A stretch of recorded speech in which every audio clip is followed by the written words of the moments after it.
Hello, I'm Mario Toneguzzi, Managing Editor of Canada's Podcast, taking care of business today with Corinne Pohlmann, who is Executive Vice President of Advocacy for the Canadian Federation of Independent Business. Thanks for joining us today, Corinne. Thanks for having me. Well, we're going to talk about some of the big challenges that small businesses continue to face in this country.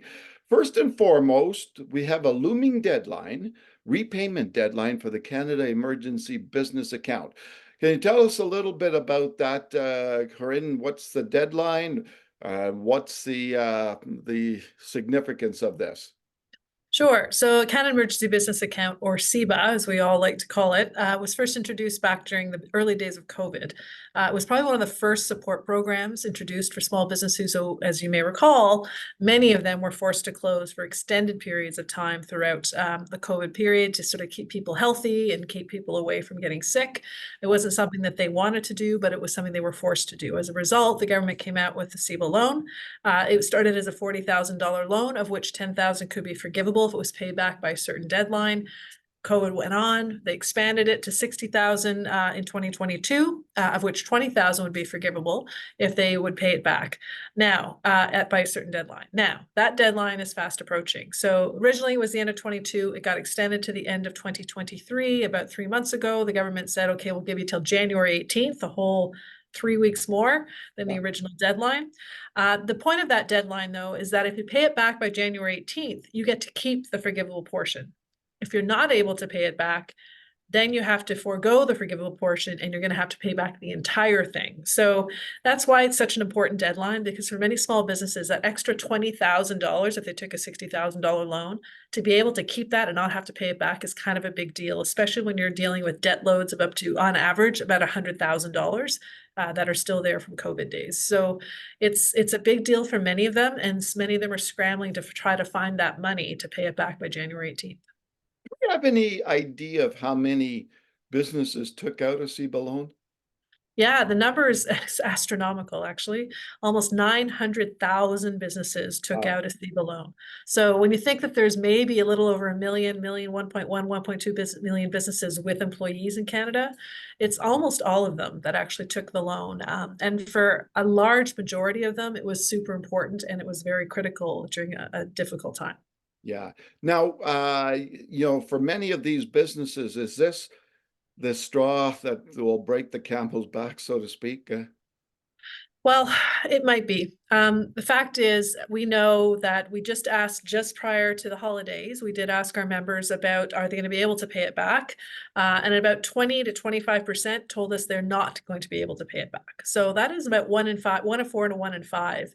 And they're going to have to try to figure out what they're going to do. And even of the group that is going to be able to pay it back, many of them are going to struggle to do so. They're just sort of pulling anything they can together at the last minute to sort of do that, or they're taking out a loan at a much higher interest rate to pay it back. So many of them are taking loans with interest rates of 10, 12, 15% to keep that forgivable portion, but now they have to sort of pay a loan with a much higher interest rate for the rest of the amount. So there's lots of different scenarios happening right now, and we are worried that there's going to be a proportion of those that can't pay it and those even that maybe are able to pay but are scrambling to do that, that may find themselves in a kind of precarious situation in the next few months. Okay, so we have a couple of weeks here to go. Is there any hope that there will be another extension of this deadline? Well, we continue to push hard Yeah. for the government to do something. But having said that, we are more and more of the opinion that there is probably not going to be an extension. So we're really encouraging everyone to make plans. Don't wait. Don't sort of think that maybe you'll have an extension at the very last minute. You never know. Things can happen. But we're more of the opinion it's probably not going to at this point, and that everybody should make preparations to sort of do what they can to try and pay it back by January 18th.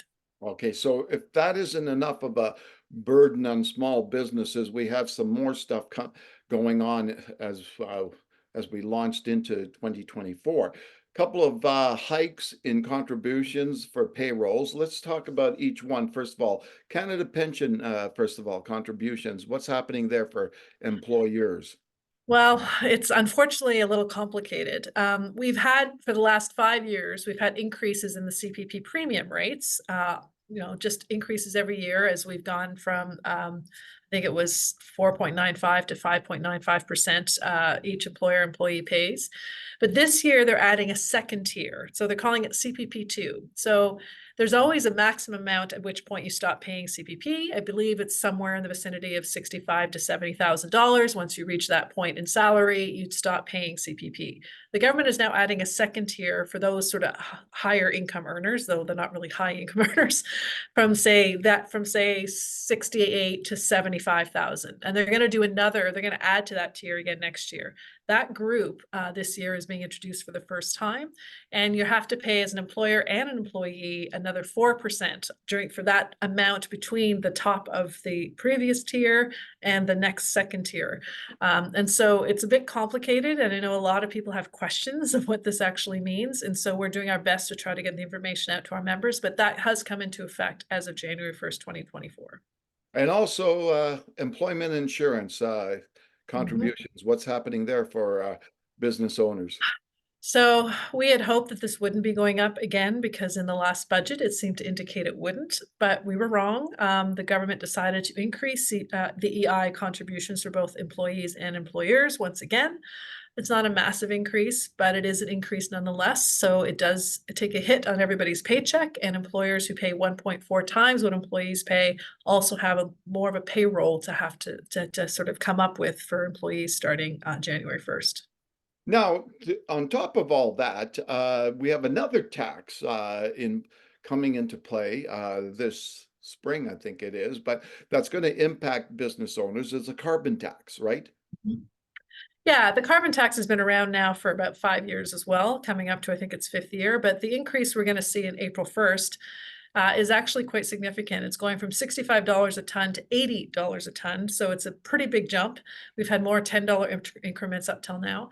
And so that's going to also have an impact on your energy costs. The reason this is an important one for us is because for a lot of small business owners, they don't get rebates back. So if you're in one of the I guess 8 affected provinces and 2 territories, if you're a homeowner, you get a bit of a rebate check from the government at the end of the year. But as a small business owner who also pays into it, you get nothing, right? So there is a real unfairness to that system that we think needs to be addressed, and it's only going to get more unfair as those rates continue to go up. So it's another one that's going to hit us in April 1st. Okay, we put all that together, and you wonder, you got to be scratching your noggin, wondering how do businesses survive at these times? Well, it exactly, and we're seeing it in the numbers. When you look at Stats Canada, the business bankruptcies have gone up quite significantly since last year. We also know that most businesses don't go bankrupt; they just close their doors and walk away. Yeah. We've seen over the years fewer and fewer businesses being created.